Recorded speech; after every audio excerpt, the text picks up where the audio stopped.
मुंबई म्हटलं की सर्वात आधी समोर येतं ते म्हणजे मुंबईचा वडापाव. भारतातील नव्हे तर मुंबईत येणाऱ्या जगभरातील पर्यटकांना मुंबईच्या वडापावनं आपल्या प्रेमात पाडले. त्यामुळेच मुंबईचा वडापाव हा जगात प्रसिद्ध आहे. त्यात आता पावसाळा सुरू झाला आहे.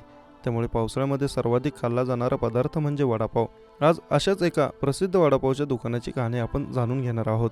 कल्याणमधील अंबर वडापाव खूप प्रसिद्ध आहे. 4 ऑगस्ट 2001ला अंबर कारकर यांनी अंबर वडापावची स्थापना केली आणि अगदी अल्पावधीतच हा अंबर वडापाव लोकप्रिय झाला. आता वडापाव म्हटलं की आपसुकच अंबर वडापाव हे नाव लोकांच्या ओठी येऊ लागलं आहे. अंबर वडापावची मुख्य शाखा रामबाग येथे आहे आणि अन्य शाखा म्हणजेच खडकपाडा येथे आहे. यांच्या तिन्ही शाखेत खवय्यांची गर्दी आपल्याला पाहायला मिळते.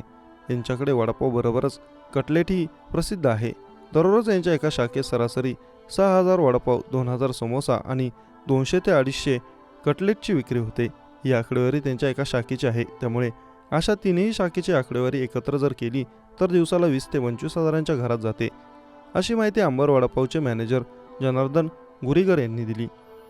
एका शाखेतून ते दिवसाला 40 हजारांची कमाई करतात.